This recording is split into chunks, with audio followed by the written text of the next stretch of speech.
IPL చరిత్రలో RCB పురుషుల జట్టు సాధించలేకపోయింది, మహిళల జట్టు సాధించి చూపించారు.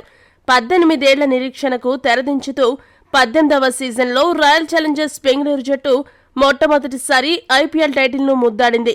ప్రతి ఏడాది ఈ సాలా కప్ నామ్దే అనుకోవడం, ఆర్సీబీ జట్టు కప్ లేకుండా ఉత్తి చేతులతో ఇంటిదారి పట్టడం ఆనవాయితీగా మారిన చరిత్రను తిరగరాస్తూ ఆర్సీబీ మహిళా జట్టు డబ్ల్యూపీఎల్ ఫైనల్లో ఢిల్లీ జట్టుపై 8 వికెట్ల తేడాతో గెలిచి సగర్వంగా డబ్ల్యూపీఎల్ కప్ ని చేజిక్కించుకుంది.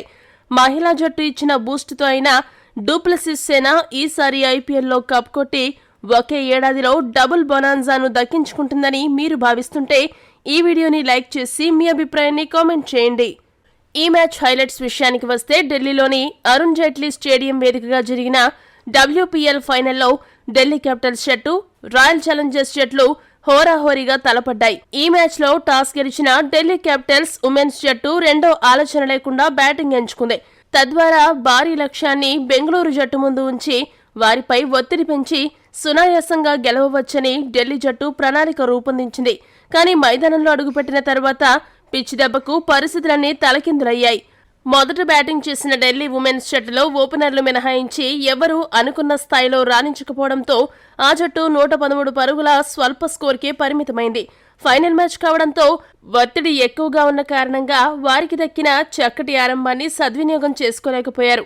ఢిల్లీ జట్టు ఓపెనర్లు మెగ్లానింగ్, షెఫాలీ వర్మ ఇద్దరూ మొదట్లో ఆచితూచి ఆడుతూ ఒక పక్క వికెట్ కాపాడుకుంటూనే మరోపక్క పరుగుల ప్రవాహాన్ని సృష్టించారు. వీరిచ్చిన స్టార్ట్ చూస్తే ఢిల్లీ జట్టు భారీ స్కోరు సాధిస్తుందేమో అనిపించింది. కానీ బెంగళూరు బౌలర్ మోలినెక్స్ మొదట షెఫాలీ వర్మ వికెట్ తీసి బెంగళూరు జట్టుకు బ్రేక్ ఇచ్చింది.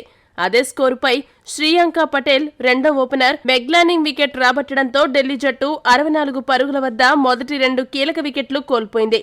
ఇక అక్కడి నుండి ఢిల్లీ జట్టు మిగిలిన వికెట్లన్నీ కోల్పోయి 113 పరుగులు మాత్రమే చేసింది. ఆశ్చర్యకరమైన విషయం ఏంటంటే ఫైనల్ మ్యాచ్ అయినా కూడా ఢిల్లీ జట్టు పూర్తి ఓవర్ల కోట ఆడలేకపోయింది. మరో 9 బంతులు మిగిలి ఉండగానే ఇన్నింగ్స్ ను అత్యంత పేలవంగా ఫినిష్ చేసింది. మెగ్లైనింగ్ 23 బంతుల్లో 100 స్ట్రైక్ రేట్తో 23 పరుగులు చేయగా షెఫాలీ వర్మ 27 బంతుల్లో 163 స్ట్రైక్ రేట్తో 44 పరుగులు చేసి జట్టుకు కనీసం గౌరవప్రదమైన స్కోర్ అయినా సాధించింది. షెఫాలీ వర్మ ఉన్నంతసేపు ఢిల్లీ జట్టుకు కనీసం టైటిల్పై ఆశలైనా ఉండేవి. కానీ ఆమె అవుట్ అయిన తర్వాత ఢిల్లీ అభిమానులకు ఏ కోసానా టైటిల్పై ఆశ అయితే లేకపోయింది. బెంగళూరు బౌలర్లలో శ్రేయాంక 4 వికెట్లు, మోలినెక్స్ 3 వికెట్లు, శోభన 2 వికెట్లు దక్కించుకున్నారు.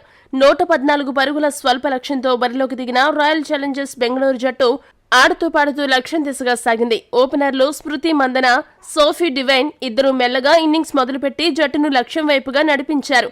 ఆరంభంలోనే సోఫీ డివైన్ కేవలం 27 బంతుల్లో 32 పరుగులు చేసి బెంగళూరు జట్టుకు సూపర్ స్టార్ట్ ఇవ్వగా దాన్ని స్మృతి మందన, ఎల్లిస్ పెర్రీ ఇద్దరు కొనసాగించి జట్టును మొదటి టైటిల్ దిశగా నడిపించారు.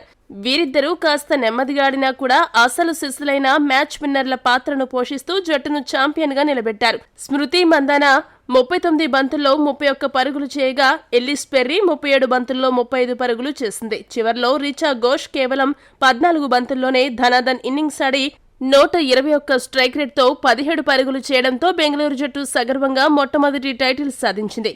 ఈ వీడియో గనక మీకు నచ్చినట్టయితే లైక్, షేర్, కామెంట్ చేయండి. మరిన్ని స్పోర్ట్స్ అప్డేట్స్ కోసం మా ఛానల్ సబ్స్క్రైబ్ చేసుకోండి.